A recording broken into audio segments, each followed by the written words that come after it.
How's everyone liking the new microphone? All right. Is it sexy? Is it crisp? Is it professional? Feel free to leave all of your compliments in the comments below.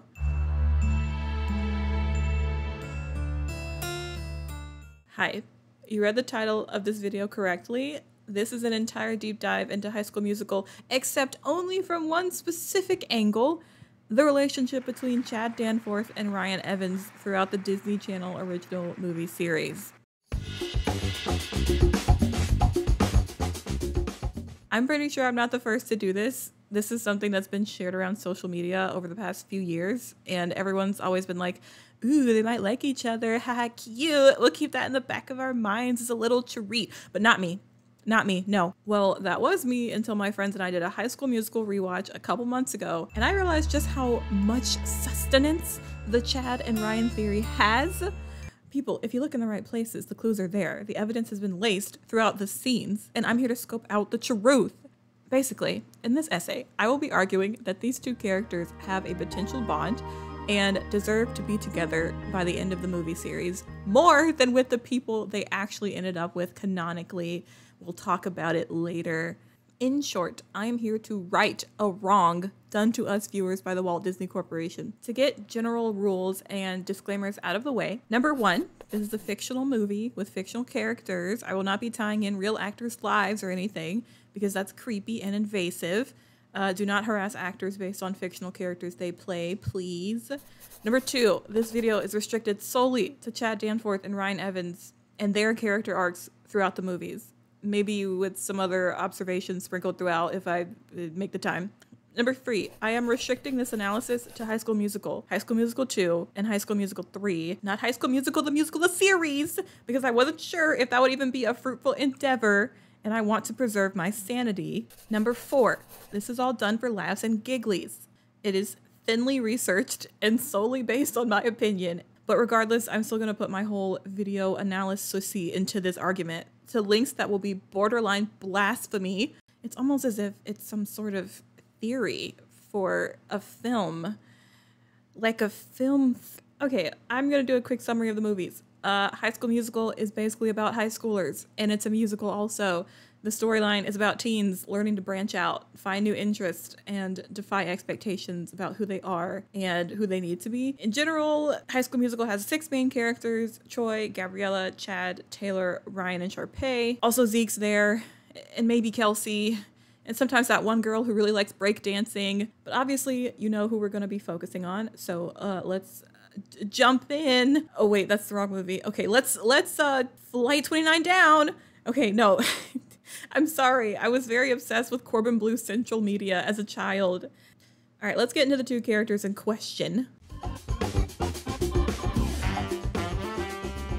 Played by actor Corbin Bleu, Chad Danforth is a leading character who's secondary to the main character, Troy Bolton, whose story we will be entirely ignoring today. Chad is sporty, to say the least, as in he is the literal embodiment of quote-unquote ball is life and quote-unquote fuck it, we ball.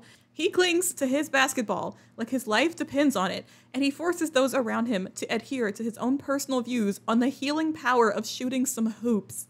He's very attached to his best friend, Troy, like very attached to him, since they've been friends since the age of 8 or something, and they've both grown to become 2 of the best basketball players in East High. If you could sum up the entirety of Chad in 3 words, it would be dedicated jock bro.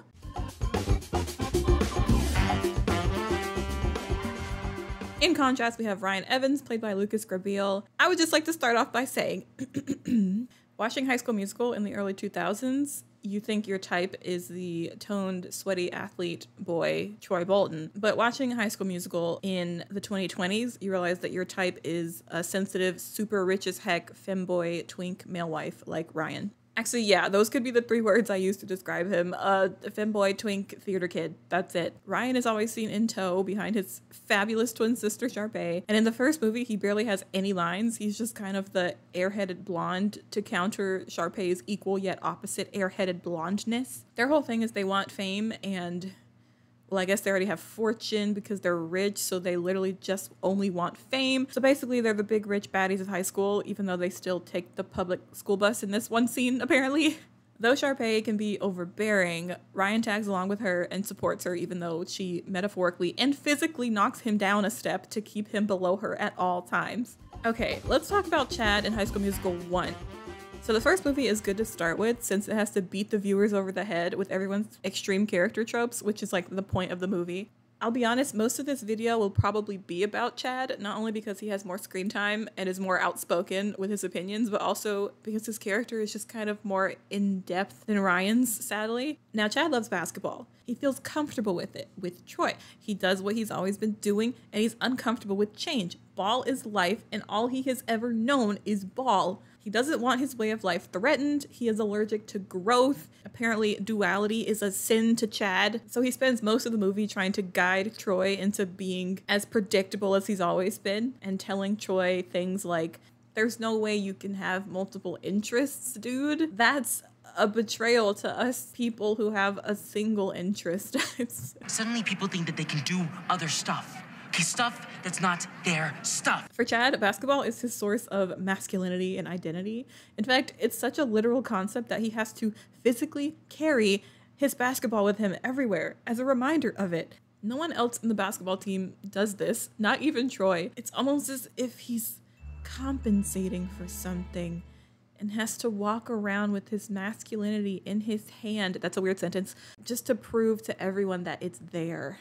But like, it's not like it's an unfounded obsession. Like, he is right up there with Troy when it comes to talent. Like, he's on banners next to Troy. In the third movie, he becomes co-captain of the basketball team. He's great at motivating his teammates. He leads the famous chant, "What team? Wildcats." Like, he knows he's good at it, at least, and he sticks to what he's good at. But he also knows there's one person who's a little bit better at it, at least in his eyes. Enter Troy Bolton. Chad is obsessed with Troy. Like, do you see this? Like, no physical space, no boundaries. Leave room for Jesus, Chad. Back up off of that boy. Anyway, I think in the first movie, Chad legit has some unrequited love for Troy. That's all I'll say. And even their teammates notice, like when Troy walks away from him in one scene because Troy's angry at him, his other teammates don't even try to go over to talk to Troy. They instantly run over to Chad to console him. And they're supposed to be best friends. But like, I don't really know many best friends where one of the friends spends all of their time trying to uplift and praise the other friend. Like, they don't have their own personality. It's a little codependent flavored, okay? And then Chad suddenly hears Troy talking about this new girl that he's into, Gabriela Montez. She's a girl that Troy met at like a karaoke night and they sang together, and apparently the duet made them like each other so freaking much that Troy is now hell-bent on basically marrying this woman. That's the power of song in this series. So now Troy is suddenly thinking about girls with a capital G. And with that, he's also thinking about theater with a capital T. And Chad is not having it. He's not having it, babe. He's like, not only are you going to replace me with a female, but you are going to replace basketball with singing? That is a war crime. Chad is on Gabriela's case so quickly and so speedily, and he does not like this girl. Now that I think about it, I don't think there is a single scene where Chad speaks actual human words to Gabriela face to face. He talks to Taylor, who's Gabriela's best friend, and Taylor just kind of acts as a messenger to Gabriela, and that's it. Throughout the whole movie, Chad's complaints against bestie Troy aren't just because Troy wants to audition for stuff while also being a basketball player. It's also that Chad doesn't want Troy to be seeing a girl, blah, icky, disgusting, ew, while he's also Chad's best friend. To Chad, none of those things can coexist. But Chad's aversion to women is not just restricted to Gabriela. It's just women in general.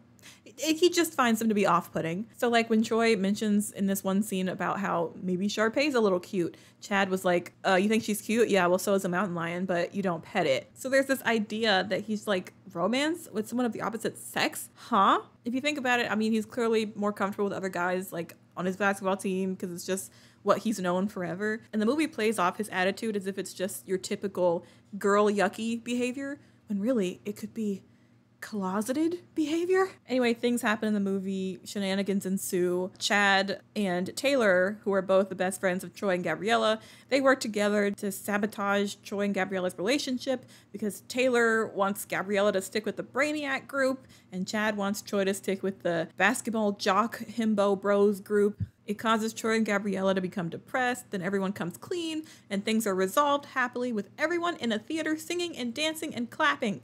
until the second movie, when Chad gets mad at Choi for choosing something else over him. And then the third movie, when Chad gets mad at Choi for choosing something else over him. Let's talk about Ryan in High School Musical 1. He's just there, but he does have amazing outfits and a beautiful baby face, which is impressive because during the filming of this, he was apparently like 21 or 22 years old, but he looks even younger than his co-stars. He also has the most hilarious movements. Like, he's so over the top and into his own role. It's so insane and I love it. What was I talking about? Yeah, he's trailing behind Sharpay in literally every scene. But he does have clear moments when he's over Sharpay's antics and he wants to be treated as her equal. It's weird because unlike Chad, who's content to lift up Choi at every opportunity and praise him about how amazing he is, Ryan does the same for Sharpay, but kind of reluctantly so, because even though he wants to work with her, he still also wants his moment to shine as well. I am done talking about Ryan now already because that is all I had for him for the first movie. Okay, I need to call this out.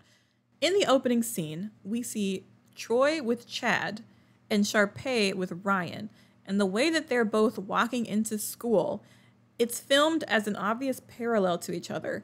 And we know that High School Musical loves a parallel duo moment, since literally all of their cast is infuriatingly doubled up into pairs at every given moment just for the symmetry of it all. So it's odd that Troy and Sharpay are framed in the same way, given that we know Sharpay is romantically after Troy. But then where does that leave Chad and Ryan in that metaphor? Like, if it's framed as a mirror scene that is shown back to back, we know Sharpay's desire to have a relationship with Troy, then, you know, that just kind of leaves it open for Ryan and Chad.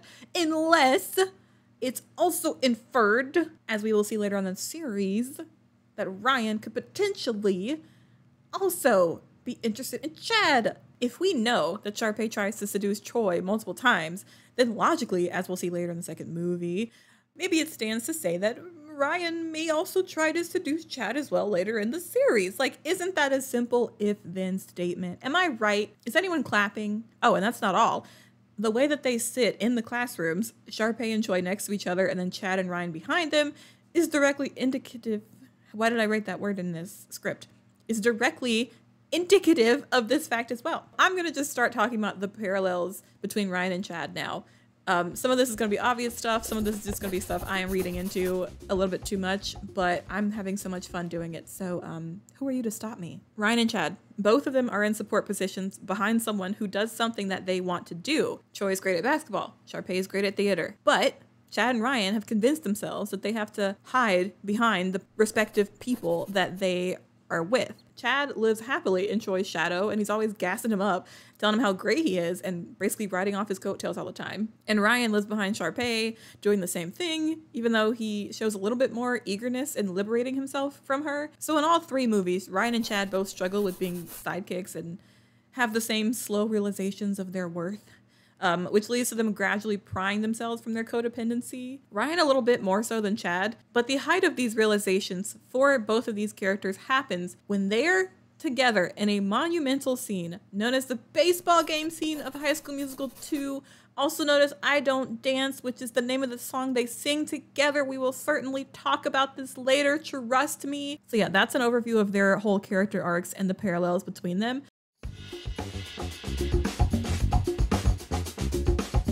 So the whole point of this movie and this series is a struggle between escaping your own clique and actually being a complex human being that isn't one-dimensional. They literally have an entire song to pressure the kids into sticking to the status quo, where every time a kid tries to express interest in something they aren't classified as, the entire cafeteria sings loudly at them in protest. In Troy's case, he wants to break free, haha, get it, from his jock status and explore the depths of singing and theater. So basically the entire three movies have one premise: sports versus the performing arts. Troy and Chad exist in the sports realm. Ryan and Sharpay exist in the theater realm. They're inferred to be opposites, even though obviously in the first freaking scene of High School Musical 1, the entire sports team is doing a full choreographed number and they don't seem to be complaining. But I think this is a good time to talk about the allegory of sports versus theater, specifically how it's layered along with the ideas of masculinity versus femininity. Chad is the #1 protester against theater in this school. All right, he has picket signs. He's chaining himself to the basketball goal every night. He's throwing Molotovs onto the theater stage. All of that is an exaggeration. He's not actually doing any of that. But he's the character who is so soundly situated in his own one-dimensionality that he is Choi's main source of discouragement against Troy getting into theater. Chad tells him things like, You ever think LeBron James or Shaquille O'Neal auditioned for their school musical? How can you expect the rest of us to be focused on a game if you're off somewhere in leotards singing Twinkle Town? No one said anything about leotards. Not yet, my friend, but just you wait. For Chad, this is clearly not just about basketball versus singing. It's about doing something traditionally masculine and powerful versus doing something that could be interpreted as sensitive or effeminate or whatever. But masculine versus feminine isn't the only thing Chad is insulting here. It can also be interpreted as, stay with me, having subtle undertones of heterosexuality versus homosexuality. Now, okay, here's the deal. All right. Sharpay's in theater, right? She's a diva, she's dramatic, she's testy, she's ruthless. But Ryan is the only guy we ever really see portrayed as also being a person interested in theater. And Ryan is also portrayed, or at least suggested to be, or at least coded as, effeminate/gay in the movies. His whole character is just kind of like treated very neutrally, but like clearly there are some undertones there. Thankfully, he isn't ridiculously flamboyant or anything, but like he's a theater kid, so I guess they expect you to assume. No other character in the movies ever makes any mention of this or makes any snarky comments against Ryan, which I am thankful for because he is literally just vibing. But the fact that he's the only example of a guy in the performing arts in East High, it's as if every time Troy talks about wanting to sing, Chad is there to say, oh, you want to sing, babe? You want to sing? Look at the one guy in the school who also wants to sing. You want to end up like him wearing sparkly outfits and tights? I don't know why I did a British accent there. It feels right. Clearly, Chad is the one in the movie who pressures everyone into staying in their places. Remember that status quo song thing? Yeah, during that scene, he insults his friend Zeke just because Zeke likes baking. That is it. He likes to make food. And even that, Chad is directly insulting him for it. To Chad, it's about sacrificing dignity and manliness, but also like, Chad, honey, sweetie, then what were you thinking in the first 5 minutes of the movie when you were singing and dancing with your homies on the court? Like, why even play a sport? So you can challenge other men? So you can get all sweaty and rub up against them and be in locker rooms with them? Yeah, nice try, Chad Danforth. But there is clearly something going on with the way you hide behind that basketball to the extent that you do. All right, I'll say it. Chad is suffering from his own internalized homophobia against himself. Hey, everyone. Hey, all you people. All right, if we want to get real crazy, there's also things to be said for the literal interpretation of Chad's basketball. It's a representation of his security and his identity. He needs it there as a reminder to himself of his own broosity. You heard of those guys who are like, well, if we had socks on, it wasn't gay. Well, for Chad, it's if the basketball is in the room, then it can't be gay, which speaks volumes to the baseball scene between him and Ryan later on. Think about it. When people need to insult Chad in any way in the movies or like subdue him or something, they'll just take away his basketball or they'll physically knock it out of his hands. Actually, now that I think about it, I think only women did that, and it was Taylor and Mrs. Darbus, the theater teacher / homeroom teacher. But in contrast to that, the only scenes where Chad voluntarily gives up his personal basketball without being asked or coerced to do so are two scenes where he tries to give the basketball to Troy, but Troy denies it. One scene where Troy motions for it, and one scene where he tosses it into Ryan's hands, where Ryan catches it. Coincidence? I think not. Yo, team voted you the game ball, Captain. Yeah, thank you. Thanks a lot. Taylor tries to convince Gabriella that the Brainiacs are better than the jocks and separate from the theater kids. And then Chad is trying to convince Troy that the jocks are better than the theater kids and separate from the Brainiacs, and everyone just talks crap about everybody else. And then Sharpay always talks about how she's better than everyone and how she likes to keep people in line so that they can all know that they're underneath her. But Ryan doesn't really seem to harbor any resentment against any of those groups. Not the jocks, not the nerds, not the skateboarders. He just kind of goes with the flow, and Sharpay tells him how to feel, and he's just kind of like, okay, I guess you got a point. But he's never actively looked down on anyone or been mean to anybody. He's just kind of always been like, I'm just here to put on the outfits and do my little song and dance. He's never minded who he is or who other people are. He just has simple goals of being number one in anything and everything in the entire universe. That's humble. At the end of the first movie, Chad chills out a bit and reluctantly supports Troy and his singing and dancing and theatering. And at the end, he's actually delighted to hear him singing. And he's like the first one to jump up and clap in this scene. So I guess Chad is like, I don't care what it is. I'll still be Troy's #1 fan and no one can stop me. Chad seems to finally accept that one person can have 2 interests, but only 2. Any more and Chad will explode. And honestly, that only applies to Troy. Taylor doesn't all of a sudden want to pick up a tennis racket. Chad still is very much basketball oriented, and Taylor is still very much math and science and smarticularly oriented. Ryan and Sharpay are still theater oriented. Like, no one really changed except Troy and Gabriella. And then they all flood out and finish the basketball game that they had paused in order to go to the theater. After the basketball game, they win. In all the excitement, Chad snags Taylor, but it's only after he interrupts Troy and Gabriella from kissing, and then Troy waves him off like, bro, I'm in the middle of something. And then Chad just is like, fine, I'll go over and grab me a girl and you'll see, here, Taylor, I talked to you 3 times in the movie. Go out with me. There's a Soul Train thingy, but not really a Soul Train moment, where Troy is dancing through a line of people, grinding up against them, by the way, for no reason. And Zeke makes a quick appearance as like his friend, but then ultimately Chad is there at the end to sweep him up. But then they mirror that with Gabriella's own moment where she dances through people, grinds up on them, but Taylor pops in as her bestie moment because that's like her bestie, as opposed to Zeke being that for Troy. And then she's swept up by Troy at the end. So, like, come on, what am I supposed to say about that? Like, for Chad to be at the end of Troy's dancing line, but then Troy is at the end of Gabriella's dancing line.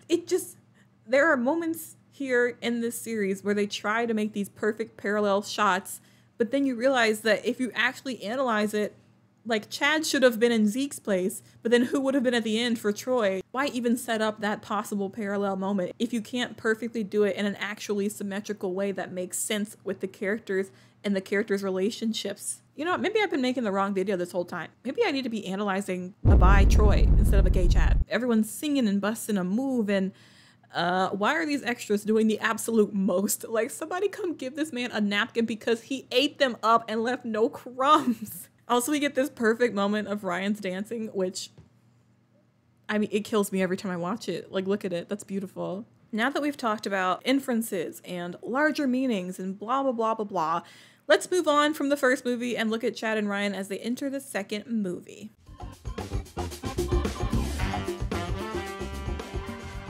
High School Musical 2 is about the teens going into summer, trying to find jobs and having as much fun as possible. Troy and the gang find jobs as waitstaff at the country club owned by Ryan and Sharpay's family. Sharpay takes the opportunity to try and get closer to Troy by dangling scholarships and good connections in front of him. At first, Troy just wants to chill with Gabriella, but ultimately, Sharpay's prestige gets to him and everyone gets mad at Troy because he's basically networking all of a sudden. Also, this is random, but the hazy filter that's over the entirety of High School Musical 2, you know, like the bright whites have like a bit of this blurriness to them and everything feels like a dream.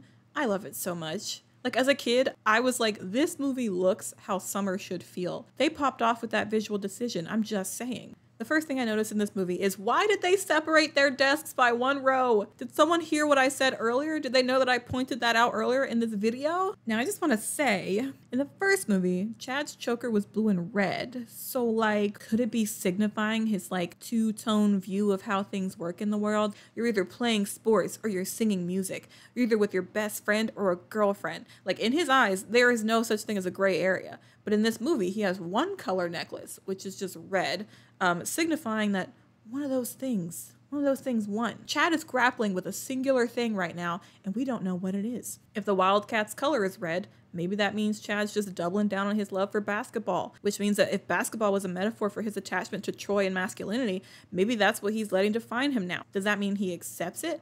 Or is he only leaning into that even more in order to take his mind off of other realizations he's having now that Troy has shown the entire school that they don't have to be one thing or the other, that there's wiggle room for choice when it comes to your identity? I don't even know what I'm saying at this point. I don't know, just think about it. Like, it's this necklace for the whole movie, except one scene where his necklace changes to a different necklace that we never see again, and that scene happens to be the baseball scene.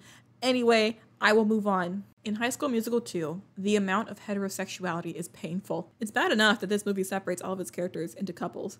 Back when I was a kid watching it, it was great because I could be like, hey, Taylor is a black nerdy girl just like me, and I love Corbin Bleu. Imagine that. But now I'm like, these kids are trapped. Let them be alone for 5 seconds. Also, the movie treats Ryan and Sharpay like a couple with the way that they're blocked off against other couples. And I guess originally that was the joke, but now in the second movie, it's kind of concerning because now you see like Chad and Taylor, Troy and Gabriella, Zeke and that one girl who likes breakdancing, Ryan and Sharpay?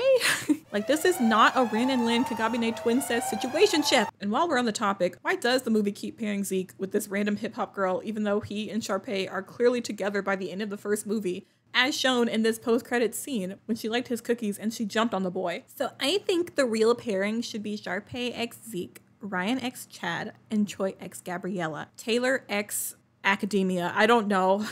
She seems fine by herself. Imagine the societal collapse at having a gay couple and 2 interracial couples in the main trio of High School Musical 2 in 2008, which leads to me having to address the elephant in the room. Chad is technically canonically dating Taylor in the series. It puts a little wrench in my theory. Hear me out. The moment that Chad ever indicated any interest in Taylor was when he had to face the fact that Troy and Gabriella were for real going to be together and that this wasn't just a phase. Chad is not the type to want to third wheel, of course. So literally last minute, in the heat of the ending scene of High School Musical 1, Chad interrupts Troy about to kiss Gabriella. Troy impatiently waves him off. Chad, not wanting Troy to think he was too clingy or weird or gay or anything, because that would be weird. He grabs Taylor and asks her out. And like, Taylor, girl, get out of there. You are too ridiculously talented to be putting up with Chad Danforth. He's not for you. I think Chad's just trying to fit in here. He's been following in Troy's footsteps for the entire franchise. And if that means he also has to get himself an easy access, no effort girlfriend in order to keep up with Troy, then so be it. Maybe he's thinking like, well, Taylor's friends with Gabriella, and wherever Taylor goes, Gabriella goes, and wherever Gabriella goes, Troy will be, and wherever Troy will be, I will be. Also, this happens again, like when Troy's about to kiss Gabriella at the locker in High School Musical 2, Chad purposefully interrupts them again. And he's with Taylor in the scene, but he like left her side. And let's be honest, I've never seen Chad and Taylor converse for more than 2 seconds in any given scene if they're not just kind of like forced to in the background talking about God knows what, because what do they have in common? Question mark, question mark, question mark. Yeah, all of a sudden they're holding hands and Chad is covering her eyes in the surprise pie cake scene. Like what? Why? In this movie, Chad is extra aggressive towards Troy. Maybe now that he realizes Troy isn't just going through a phase with singing and dancing or with Gabriella, and now like Chad's like, oh crap, I'm actually being abandoned. LMAO. Like, even though Troy still does basketball and nothing really has changed, it's clear that Chad is looking for so many things to complain about in this movie, whether it's when Troy leaves him to suck up to Sharpay's dad, or when Troy leaves him to play basketball with other cooler, older guys, which is like, that's betrayal. And even taking the job at the country club, he's okay with it because he's going to be working with Troy and all of their other recurring cast friends. But when Troy is repeatedly asked to leave his position to do things with Sharpay and her family, that's when Chad gets super pissed off about it. I guess that's the theme for him and Ryan. Like, both of them in High School Musical 2 are going to feel abandoned suddenly by Troy and Sharpay. Ryan is the same with Sharpay. We see a crescendoing sassiness in his character where Sharpay is increasingly aggravated by him and he's just unbothered, moisturized, in his lane, stress-free. His crops are watered. His children are fed. I am not even halfway through this script and I feel myself getting hoarse. Oh no. Also, in this scene, when Ryan and Sharpay roll up to the country club and they talk to the country club's manager, when they pass him, why does he spray mouth refresher into his mouth? Why? Now, this is the movie where I would like to introduce something that I call the Ryan hat theory. I am working on a trademark for that, yes. But yeah, it's something I've noticed as a recurring motif. Every hat that Ryan wears is tilted ever so slightly to the side of his face. At first, I thought this was just because it was a better way to see the actor's expressions for filming, and I thought it reduced, like shadows cast over his face. But that isn't the case because, as you'll see, other characters wear hats the regular forward-facing way in this movie as well. So Ryan wearing his hats to the side is a choice with a capital C. There's a scene where Sharpay drags Troy out, and by extension Chad, to be golf caddies for their family when they play golf. And Ryan and Sharpay's father touches down in a literal helicopter. He asks Ryan if he's been working out, and Ryan's like, oh yeah, yoga. And his dad's like, okay. But then afterwards, get this, his dad grabs Ryan's hat and straightens it for him. This keeps happening. Right afterwards, Ryan takes his hat and unstraightens it. He wears all of his hats to the side every time he is on screen. And we all know his character only wears hats. Even his tennis hat after You Are the Music and Me is askew. I don't know. There are obvious ties to the straightness of his hat, directly referring to him being straight, which he is not, so the hat is not straight. But his father is the only one in the movie to ever remark on it and, like, make him straighten it. Everyone else in the movie just kind of doesn't notice or does not care. Quick summary of what's happening in the plot at this point. Troy is trying to get a leg up in life by rubbing shoulders with important people, and Sharpay is the only one who can give that to him. So as such, Troy is often asked to leave his post in the kitchen at the country club, leaving characters like Chad and fan favorite random guy with the mohawk in the kitchen to cook and scrub dishes, basically. Basically to cook and scrub Troy's dishes because he's the one having these dinners. Everyone is quickly angered by this. I would be too, because like, is Troy still on the clock at this point? Like, is he getting paid to mingle? Because if so, at the same time, Sharpay's intense focus on Troy takes over her life. She not only wants him to fall in love with her, but to do this, she thinks he just needs to sing a song with her. So she keeps making moves to replace Ryan's roles in their songs with Troy being the person to sing and dance. Ryan is quickly angered by this. Back to that golf scene with the Evans family. Sharpay is trying so hard to woo Troy that they straight up leave Chad and Ryan behind to awkwardly pick up after them and trudge along begrudgingly.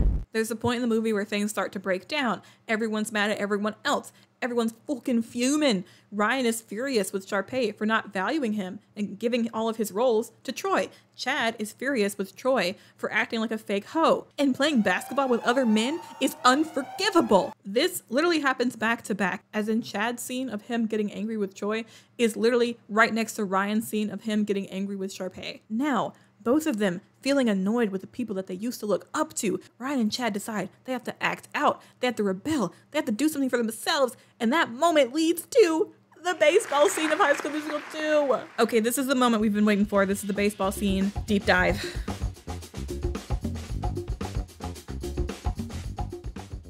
Both boys head out to a baseball game to cheer themselves up, a game that's been set up by the country club staff. It's a very strange middle ground since it's not basketball, so Chad's out of his element, and it's not theater, so Ryan's out of his element, but both of them are weirdly perfect at playing the game anyway. They meet on the baseball field. Their groups converge. Chad is mad at Ryan's sister, but then Ryan is annoyed at Chad's best friend. Gabriella's there to basically mediate. Gabriella has the idea that Ryan and Chad need to coordinate in order to thwart Sharpay's evil plans or whatever the frick. Think about it. This is the first time Ryan and Chad have ever directly interacted with each other without the presence of Troy or Sharpay. This is the first time they have ever spoken any physical words to each other. This is the first time they have ever acknowledged each other's existences. Chad, for no reason, is pretty much defensive, and Chad's like, Ryan, you'll never convert me into the singing and dancing life, even though you have been doing that for the past 1.5 movies, Chad. Also, Chad, you better be careful with those words, because remember, there isn't a single basketball in sight right now to protect you and your masculinity. And then in turn, Ryan basically says he can show Chad he's got game, whatever that means. Then this thing happens.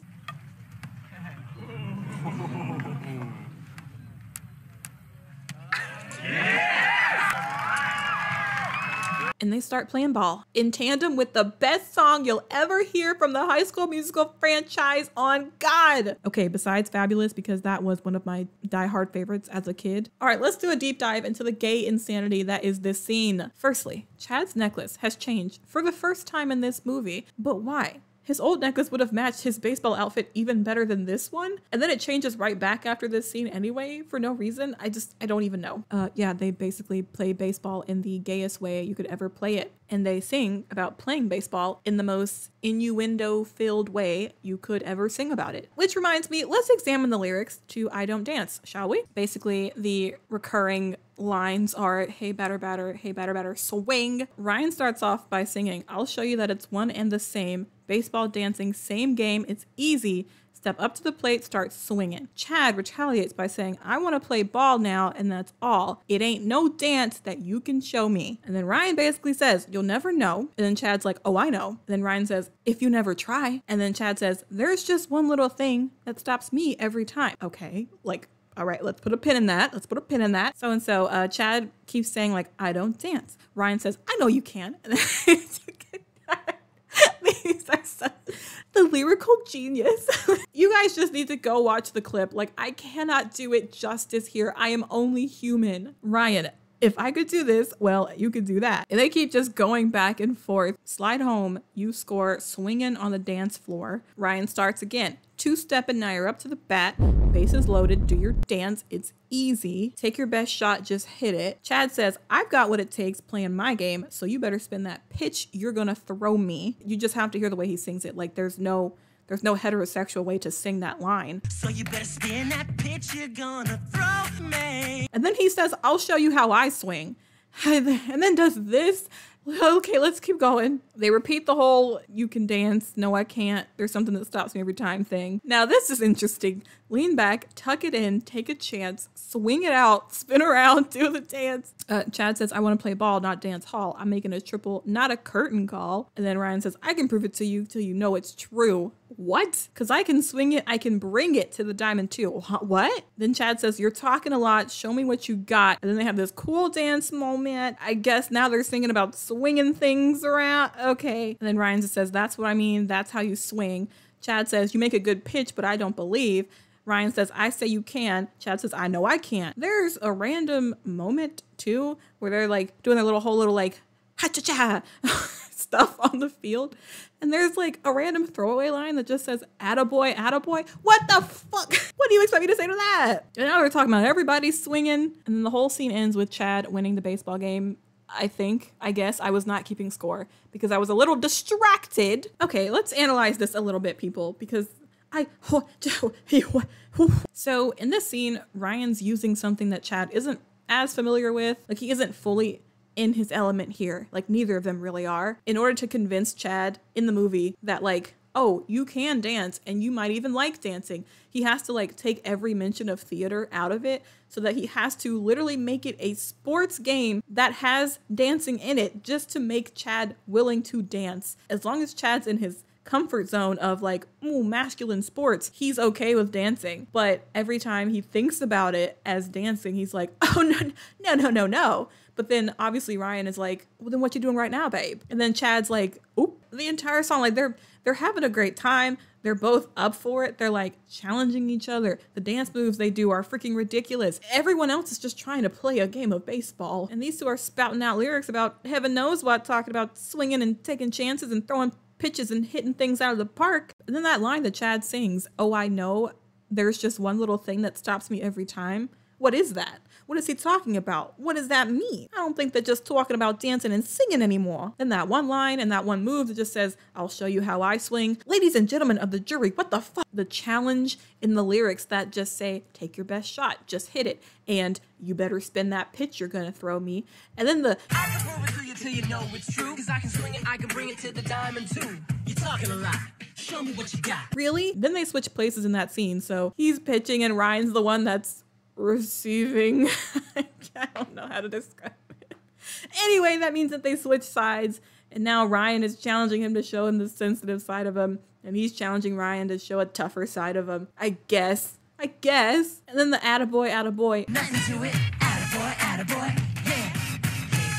Hey, batter. What incarnation? So after all of that, Ryan gets up, his little clothes are all dirty. And he's like, oh, I lost the baseball game. And he like starts walking away. Everyone's congratulating Chad for dunking on him. Chad walks around the group of people and he's like, hey, Evans, I'm not saying I'm gonna dance at the show, but if I did, what would you have me do? Like, okay, after one 4-minute song, Chad Danforth is ready to risk it all. Okay, now if you thought that was a very loaded scene with a loaded song, well, get this, the big thing is they switch outfits afterwards. I'm pretty sure the Tumblr post about their outfit switching has made its rounds to the millions at this point. The actors have said before that it's just something that they decided to do behind the scenes. But if you didn't know that fact and you were just a casual High School Musical enjoyer, the sheer implications. So afterwards, they're like, I don't know, they're eating fries or something. Like there's nothing inside of that box. I think we all know it. But they're sitting next to each other. Obviously outfits are switched. And Chad says, so you call that a little game? Like that's literally how he says it. He emphasizes the word little. What is he talking about? There is no point where Ryan even mentioned anything about a little game. He never said the word little at all. So what is Chad referring to? And then Chad playfully knocks him and steals the ball from him. I don't understand what prompted that comment from Chad unless they said or did something in between those scenes off screen. I don't know what. Also, I bet you thought the Ryan hat theory was done, didn't you? Well, it's not, because take a good close look. Now, both of their hats are knocked askew. Chad's hat was straight before. I went back and double checked. That's it. Theory over. We're done here. The video's finished.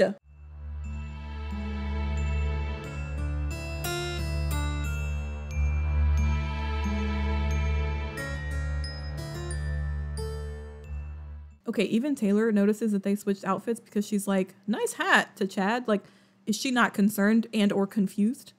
She knows she's Chad's beard, and she's okay with that fact. Does any other set of side characters have any duets together? Taylor and Gabriella never sing with each other. Is there ever even an all-girls song when it isn't just a girl singing a solo by herself? So are Ryan and Chad the only ones who ever have a side character duet in the entire 3-movie series? If so, that's shocking. And this movie also treats duets like it's some sort of love spell. Sharpay is only trying to sing with Troy because it's portrayed as like this big romantic thing to do with somebody that you like. And so she's trying to get Troy to sing with her to fall in love with her. In which case that's a weird thing considering her and Ryan do it all the time as well. But then also, what does that mean for Chad and Ryan's duet during the hashtag no homo baseball game? Now that he's worn Chad's outfit literally one time, the very next scene, Ryan is asking Gabriella how his new East High red colors look. Like, man has changed his whole style after that game. He's a changed man. Before, he only had pastels and whatever Sharpay wore. But the new red is proof that, as Chad showed him, you can do both. You can own your masculinity and also be deeply in love with other men. And that's okay. And I think that's beautiful. Also, Chad's back to his regular necklace. Maybe Chad doesn't feel so torn anymore. Maybe his necklace is one red color because he embraces all of it now. He embraces masculinity, basketball, but also the love of other men. I don't know. It's a weird stretch. Ryan's accepted his new self as part of the Wildcats group with new friends and a new potential love interest. So he embraces it and he starts talking to other people more. He's now part of the official group. He even tells them that he plans on bringing all of the country club staff together to do one big performance at the country club talent show to upstage Sharpay, and Chad agrees to help him out, which that was basically what the whole baseball scene was about, is that he didn't want to agree to help him out, but then I guess off screen he did a little convincing. Ryan flourishes his little choreography skills, and so in order to do that, they all have to practice in this big dance room. So I will say that this is another interesting parallel. Chad and Ryan are working together to conspire against Sharpay and Troy to quote unquote break Sharpay and Troy up, and it mimics the same level of secrecy as when Chad and Taylor conspired to break Gabriella and Troy up in the first movie. And we know that that movie ended with Chad becoming more attached to Taylor, so logically this movie should end with Chad becoming more attached to Ryan. Think about it, they're connecting two bodies of people, the country club staff and the country club members. Because Chad is in the kitchen staff and Ryan is just the son of the freaking owner. Just like before in High School Musical 1, when Chad and Taylor connected the jocks and the nerds towards a common goal. I think Taylor is literally replaceable with Ryan, and it would free Taylor to go on and pursue her excellency, while Ryan and Chad can create some weird power couple thing with one being #1 NBA player and the other one being an Oscar award winner. I'm not over this. In one song, Ryan taught Chad the same thing that Gabriella had taught Troy the night they did a duet. He taught him that singing is cathartic and dancing is fun. Same thing that Gabriella taught Troy, and now they're together like people. Also here as a treat, while everyone is practicing and Ryan is directing the choreography, at the very end, you can see in the mirror, he grabs Chad's hands. Okay, moving on. After this scene, it's kind of downhill a little bit. I don't think they ever fully talk to each other again. I could be wrong, but I'm pretty sure they still do not exchange physical words to each other after this baseball scene. It just happens once in one huge gay wave, and then afterwards, it's just low tide. Eventually, Chad and Troy have a Tinder reunion where they make up. They spout some bro code stuff or whatever. Ryan and Sharpay, meanwhile, have an argument, and Ryan just kind of leaves her and teleports into the kitchen somehow before the talent show, where everyone is being nice to each other again, now that Troy has decided that he does not want to be an uppity upperclassman, I guess. And then Chad refers to Troy as brothers for the first time. Like, he's like, "You've always been a brother to me." Okay, Chad. This was never mentioned in High School Musical 1. You never referred to him as a brother. Like, you get one taste of Ryan and suddenly you're throwing Troy into the bro zone in front of him. Also, there's a line of Chad telling Troy, "You gotta see this dude play baseball," referring to Ryan. I don't even want to attempt to analyze what that could even mean according to my theories. Like, there's just too many layers there. The talent show goes over well. Sharpay gets her comeuppance, and things are resolved happily with everyone on a stage, singing and dancing and clapping. The big talent show award that Sharpay and Ryan always win every year is given only to Ryan this time.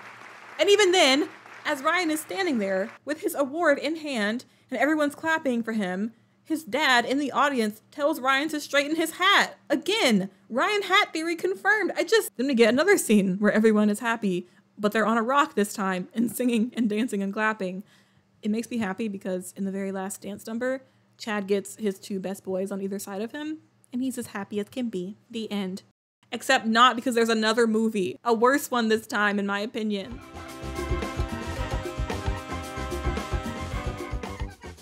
This is when things get sad. There is nary a shred of content when it comes to Chad and Ryan in High School Musical 3, and it pains my heart. I don't even know how this movie managed to be as long as it was, yet I still can't remember a single shred of it that does not relate only to Troy and Gabriella. The Chad Ryan content is bare. I'm sorry to say. The whole movie is about future, and basically Troy is in the same damn position he was in for High School Musical 1, except this time he's sad and conflicted in 4K now. So the plot of this movie is Troy wants basketball and singing, but Chad only wants basketball and Troy, and Gabriella doesn't want to be smart anymore, and she wants Troy, and Sharpay and Ryan still want fame. So tell me, how is this any different from High School Musical 1? Except this time the characters are seniors and the actors are all in their late 20s now. And yeah, I guess college is a thing that they threw over the top of the plot like a wet blanket. Nothing changed in my opinion. Like, everyone leaves this series the same way they came into the series, except for Troy and Gabriella. High School Musical 2 was my favorite movie, okay? I think it was the best, hands down. Oh, also in High School Musical 3, they're involved in a very fourth wall breaking musical about their lives as high schoolers. So they're putting on a High School Musical in their High School Musical class in High School Musical. Whatever, I'm gonna try to mitigate my misery as much as possible. Chad's co-captain of the basketball team now, good for him. Good for you, King. Only in your final year, Ryan's randomly the team mascot in the first scene. Like, since when? Like, does he want to be near Chad that badly? There's this scene, which I thought was funny. Good, great comeback. Thanks. Whoa, watch that tail, man. It's dangerous. You know it. I would like to say Chad and Taylor on the swings in the background of the party scene is honestly cutesy. It's a mood, but they do not belong together, only as friends. Taylor, you deserve so much better, girl. It just don't make no sense. I've noticed that Taylor's outfits in this movie start to look like something Ryan would wear. Do you think Chad is like in denial a bit? And so maybe one time he was like, "Hey Taylor, you know those pastel colored sweater vests with the collared shirts and the ties that you wear? Yeah, put those on more often, please. Like, I like those a lot." And then we have this scene where Chad tries to ask Taylor prom, but he doesn't really even ask her. He just kind of assumes that she's going to be there. But can you freaking blame him? Honestly, these people go to the bathroom in twos. They don't go anywhere without their opposite sex insignificant other. So she gets legit mad at Chad for treating her like an afterthought, which is true because he legitimately does treat her as an afterthought because he only talks to her romantically when Troy is there. Troy has to support him in asking Taylor to prom. Then afterwards that she says yes, he doesn't even seem happy. He's just like, "I gotta go shoot some hoops, bro. I gotta go play basketball. Like, I need to touch some balls." This movie, they're doubling down on heterosexuality. I mean, oh my God, you guys, the prom, the couples. There is no room in this movie for this theory, and it makes me angry. for prom, Chad has a freaking jersey tuxedo jacket. I hate it so much. Okay, but why was Ryan slaying though? Like he came to end everyone's lives. And for them to put Troy in the bland ass gray suit when they teased us with that baby blue one earlier in the number, call me crazy, but I think he would have decimated everyone had he gone with the other choice. So in this split second moment, I saw that Chad leans over at the end of their number and he hits Ryan playfully one time. This movie is trying its best to keep them apart. I am savoring every moment I can get. Sharpay is hatching some dumb scheme, by the way, to be the star of the musical about high school that they're putting on. So she wants to sing with Troy, as always. So she tells Ryan to like try and seduce Kelsey for some reason. To seduce Kelsey, my original non-binary bestie, to get the song lyrics from her, I guess. What in the half-assed romance plot? I think they finally realized that it's weird to have a bunch of couples and then randomly a set of twins in High School Musical, because that's a precious waste of two young, attractive Disney stars who could be sold on merchandise, but only if they're holding hands with someone of the opposite sex. But was this the right answer? Having Kelsey with Ryan? Leave Kelsey alone. In the last movie, they've had like a molecule of social interaction. Also, as I said, Kelsey is a non-binary icon. The duality of the outfits and sleighs served here is immaculate. Some of them are questionable, but most are acceptable. Here's a segment that I named Random Moments. Ryan has a Vespa in the third movie. I just feel like I needed to say that. Moving on. Chad's clown moment and Ryan laughing at him. That was fun. Moving on. The Boys Are Back song between Troy and Chad was very much needed. Thank you very much, High School Musical 3. But who put that bandana on Troy's head? I made my mom watch the third movie with me in making this video, and she pointed out in this scene that Chad does all the heavy lifting when it comes to having Troy step on his hands and do a weird flip or jump or whatever. And she was like, you see Troy jumping and flipping, but you never see Troy holding up Chad. At first I was like, tee-hee, so true. And then it hit me. And I was like, ain't that so metaphorical, hypothetical, allegorical, and theoretical? Because she's right. You never see Troy holding up Chad. The Wanted All number is amazing. Even when Ryan does his own reprise version of it later in the musical as a solo. Look at these outfits. Look at what he does here. In this movie, I noticed that Chad seems super comfortable that Gabriella is going to be out of the picture, because after they graduate, she's flying off to Stanford. And he's already clinging to Troy like even harder than he was in the first movie. He's like pressuring Troy about college, and he's like, we're still on for that one university, right, bro? And Troy's like, you know it. He's lying. He's lying, Chad. You know he's indecisive. So yeah, I'm sure Chad doesn't give two craps about Gabriella going to Stanford and leaving Troy. That's lousy, man. Hey, man. Everybody knows that you don't bring the girl with you after high school. And even in this scene later, when Troy's in his bedroom feeling all down about it, Chad just casually strolls in and he's like, well, I know that you're sad about your girlfriend leaving you potentially forever and you guys are going to be 1,000 miles away. My quote unquote girlfriend is also going to a different college. Like, isn't that crazy? Like, our girlfriends aren't going to be with us. Like, it's just going to be us in college. Anything could happen. Like college is crazy. Like anything happens there. Like, isn't that so weird? Like, anyway, like we're still going together, right? Like you're still going to college with me, right? Where anything could happen and we could be roommates and anything could happen. Yeah, Chad says Taylor's going to Yale. Girl, if you don't go get your education. Meanwhile, her man's is still down bad for Troy Bolton. Like Taylor's like, I'm leaving. And he neither blinked nor clapped nor coughed. But then Troy is like, I don't know what college to go to. And Chad is wailing, stomping, kicking his legs, beating his fists on the floor like this is approaching unhealthy, Chad. And having the realization over the past 3 movies that while basketball and Troy are everything to him, he and basketball aren't everything to Troy. It's proof that he viewed Gabriella and Taylor as temporary. You guys, there is nothing else of import to say about this movie's plot. Like even Ryan doesn't have too many complex moments here. It's just him being like, Sharpay, I would like some basic human decency. And Sharpay just hisses at him. I mean, both of them now kind of feel like they're the same level, I guess. He doesn't feel like he has to beg and scrap for attention. One of the big things in this movie is that recruits for the Juilliard School in New York, like the School for the Arts, are going to be at their musical performance for some reason. And Ryan and Sharpay are nominated, and Troy and Kelsey are nominated. And basically everyone's like holding their breath, being like, who's going to get the scholarship? So yeah, from the last movie, Ryan realizes that he likes choreography a lot. So that's what he does for the musical in this movie. He's basically a little director wearing his fancy statement outfits. He's adorable.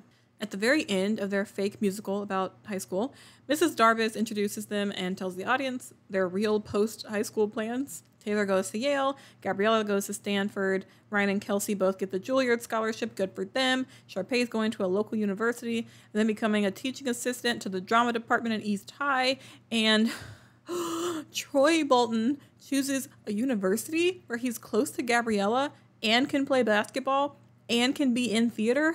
Wow. He really can have everything he wants. Upon hearing this, Chad dips from the stage. Like, he is gone when Troy moves his head to the right. Like, the moment Troy is uttering those words, Chad disappears from the stage. And Troy has to hunt him down and have a heart-to-heart with him. It's a very tender moment. And Chad only calms down once Troy is like, yeah, there might be a sliver of a chance that our schools can play basketball against each other someday. And then Chad's like, oh, wow. I know this is a little bit out of place, but the Ryan and Kelsey thing just didn't click for me. It was just, like, they really tried. They tried so hard. They had one tender scene together that was about 2 minutes long, where Kelsey just sings him a song that she wrote. And then at the fake prom, or the real prom, I don't know, because the way they shot the scene is very weird, because the fake prom is shot, but then it turns out it's the prom that they put on for the musical. But then the real prom is shot for like 4 seconds for some reason, and like we don't actually get any time in the real prom that happens in their real lives. We just get the fake choreographed danced prom, so I guess that's good enough. But yeah, he and Kelsey arrive and everyone's like, who's that boy? Wow, who's that girl? Wow, when was this established? What do you guys mean, who are they? Like, it's not as if either of them had a huge makeover. Kelsey was never established as an unwanted girl, so why all of a sudden she puts on a dress and they're like, who's that girl? I mean, I guess before she was wearing tuxedos and masculine clothing, but not even, because in the second movie they take all of that away. So she's just kind of like the rest of the cast. And then Ryan's always been Ryan. They should know Ryan at this point. Anyway, that was a major off-script tangent that I just went on. Okay, I just want to say, the way I screamed, clapped, snapped, stomped when Ryan got the scholarship to Juilliard. But if you think about it, he's just going to do theater, which he wanted to do in the beginning.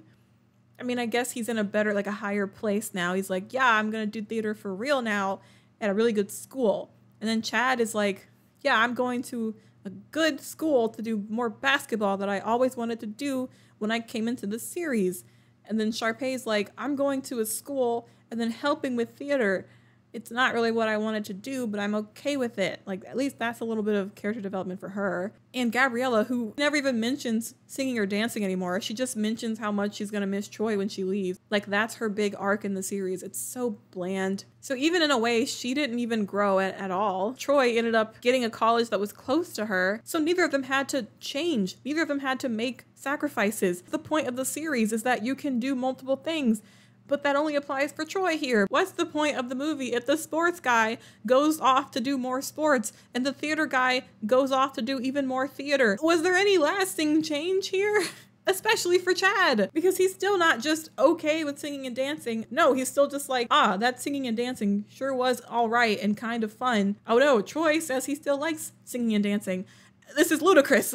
What does Chad become by the end of the movies? I just don't really get it. I don't think he's changed at all. Even Ryan is doing the same thing he did when he came in there, but like, he's more confident in himself and in his talent. We never get any scenes where it's just Chad, because every scene with Chad that requires any sort of like conflict is just butted up against every scene with Troy, because the only conflict is Chad and the conflict is against Troy. So Chad never gets a moment to himself to be like, what do I want from life? It's always like, what does my best friend Troy want from life? No, no, no. I'm going to tell him what he wants from life. Also, nobody wanted to go to community college? No? Okay, well, I mean, it's a good idea. It saves money. We see Troy at the end of the movie giving a speech at graduation, but I have no idea how, because ain't no way he's valedictorian. Like, why isn't Gabriella or Taylor up on that podium? During his speech, when Troy says, East High, let us make friends that we'll keep for the rest of our lives, Chad and Taylor looked at each other. Friend zoned, confirmed. No, I need to launch into a quick sidebar about Taylor and the Brainiacs. Okay. This is happening already. You can't stop me. I realized earlier that my arguments of, High School Musical is about sports versus theater are technically true, but also technically incorrect, because in all the movies, at least in the first movie actually, there's a third group, the Brainiacs. I am proposing that this group represents asexuality or aromanticism or both. There, I said it. I don't know why. I just feel it in my bones. I mean, does it help that Taylor, in her first scenes ever, describes every group in the school with disdain and ridicules Gabriella for falling in love because personally Taylor doesn't see the hype of it? You know, maybe. Does it help that Taylor never really displays any interest in anyone until Chad has to approach her first and Taylor just kind of rolls with it?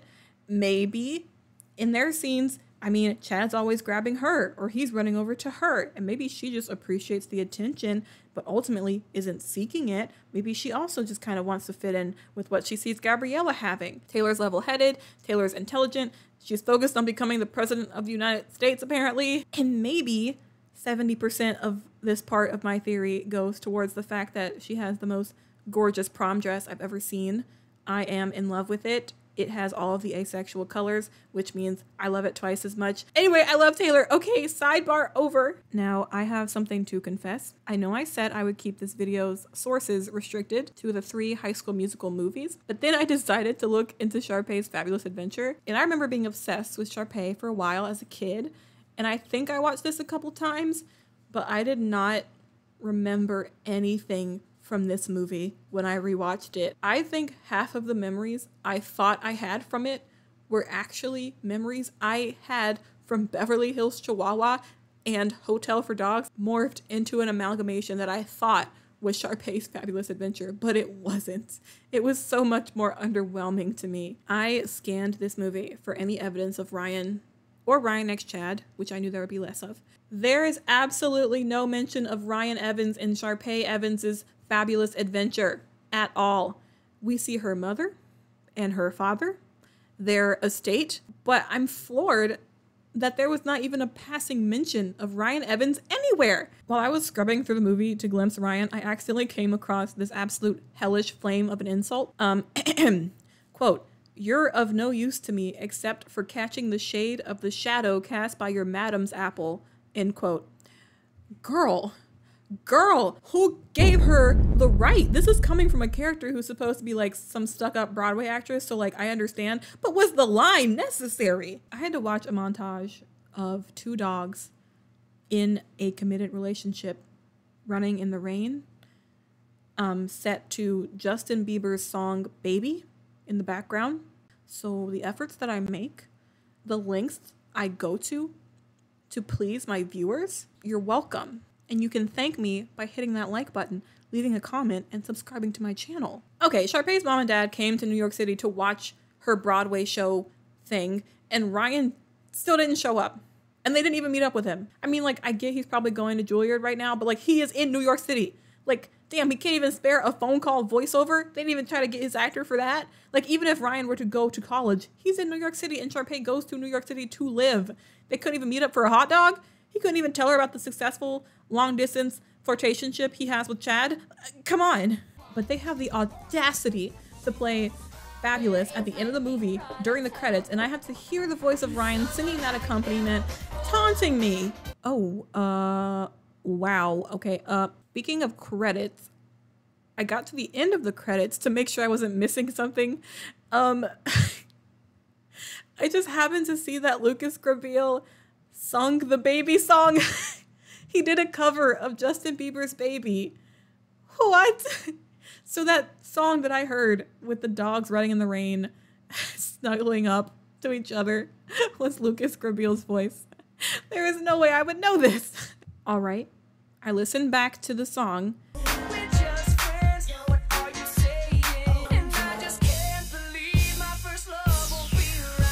And he did kind of slay it. He did kind of slay that song. He does have a beautiful voice.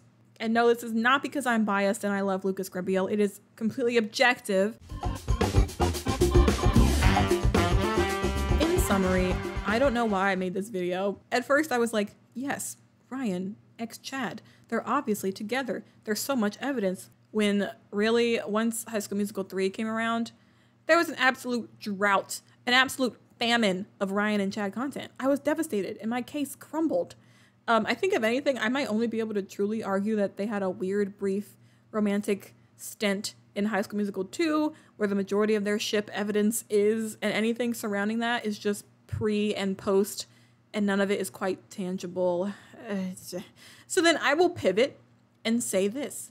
They were definitely together in the second movie. The first and third movies, decision pending. But like the parallels between them were almost wasted. If they had never had that duet scene together in I Don't Dance, in the baseball game scene, there would have been somehow zero interaction between these two characters. And I think that's crazy, considering that they're both integral parts of the conflict and resolutions of every High School Musical movie. But yeah, their characters have so much potential. So I think it would have been a really interesting pairing to see. And I guess that's what I've been arguing for this whole video.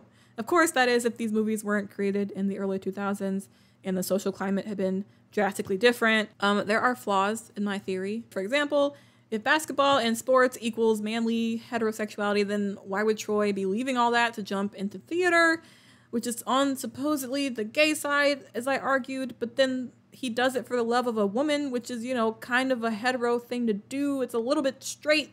So then that breaks things down, but that's only if you're viewing it from Chad's perspective on what sports versus theater means to Chad. Troy's perspective is completely normal. He isn't conflicted about the nature of theater. He's mostly conflicted about a sudden departure from one thing he's used to something different. That's his main problem through the movies, is that he feels like he's somehow betraying what people expect of him. He doesn't actually care about what theater means. He just cares about what people think of him changing to theater. Meanwhile, Chad cares about what theater means to him, because to him it means something that is not masculine. I would assume Troy would still throw the same fits he's been throwing, even if this wasn't a sports versus theater situation. It could have been as simple as like basketball versus hockey, and I feel like he would still be stomping down the hallways of East High doing things like this. So yeah, I don't know. Then there's the whole Brainiac thing, and maybe them representing asexuality because they're like a weird third group.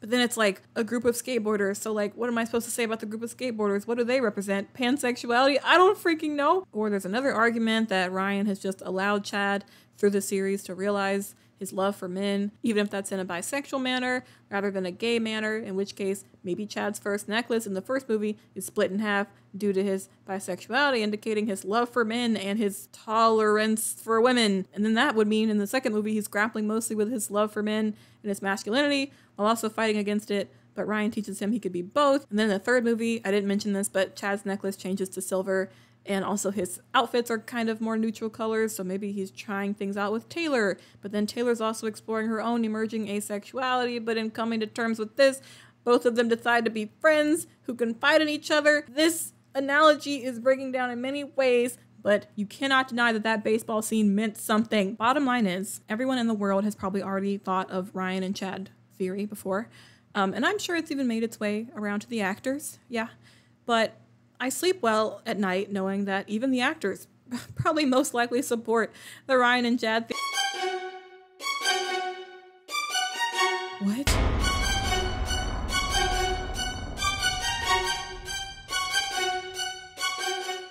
My God, we never could have known. What are you talking? Are you kidding me? Are you kidding me? Zeke of all people. Okay, I'm looking through my notes. Let me just rewatch all three movies again really quickly. Okay, all right, let's go back to the beginning. Okay, Ryan x Zeke. Shoot, all right, we gotta. Okay, High School Musical 1. There's a scene where Ryan could have looked at Zeke, but he never did. He only looked at Chad. The only line Ryan ever says to Zeke in the first movie is "nice game" as he takes the cookies from him, and Ryan never even eats Zeke's cookies. Sharpay eats the cookies, which is why the ending scene happens between her and Zeke. High School Musical 2, Ryan spares a whole 2 glances at Zeke in the opening number, but that's only because Zeke is there for Sharpay. Okay. When Sharpay asks Troy to caddy for her in the golf scene and her mom and brother, well then why would they ask Chad to do it too, right? Like if Sharpay wants Troy to be a golf caddy, well then who asked for Chad to be a golf caddy? It has to be Ryan, right? Because obviously their mom doesn't know about Chad and their dad doesn't know about Chad and doesn't care. So obviously if Sharpay's like, hey, let's have Troy come to be a golf caddy, and her mom was like, hey, I need a golf caddy, then assumably Ryan was like, hey, why don't we ask Chad? So if Ryan had a choice and he chose Chad, and he nor Sharpay picked Zeke to caddy, then obviously Chad was Ryan's pick because Sharpay never interacts with Chad. Okay. Ryan has more charisma and ship potential with the freaking hot yoga instructor of his parents' resort that he waves to enthusiastically for 3 frames than he will ever have with Zeke, in my opinion. Okay, High School Musical 3. Okay, the only instance is in the I Want It All song with Ryan and Sharpay. Zeke is there in one scene to give them coconut smoothies and Lay's. First of all, bold of him to have his shirt open since there are rarely any shirtless scenes in these movies. It really blindsided me. I was shocked. Okay, I guess Ryan being behind Zeke while Zeke is behind Sharpay, like, I guess it could be argued, but no, like, it can't be. Like, also, why is Chad a policeman in their fantasies? There's no other way around it. These are lies and slander. I don't understand what's going on right now. My video was watertight. In conclusion, thank you for watching my ridiculous analysis and putting up with my buffoonery and overall goofing. Leave a comment with any other supporting evidence or even like counter arguments if you want. I love a good debate. This has been a journey. I do overall enjoy the High School Musical series a lot. The amount of nostalgia it holds is insane. It was like the height of my preteen era. I just loved it. I loved the movies so much. Anyway, hope you enjoyed. All right, goodbye.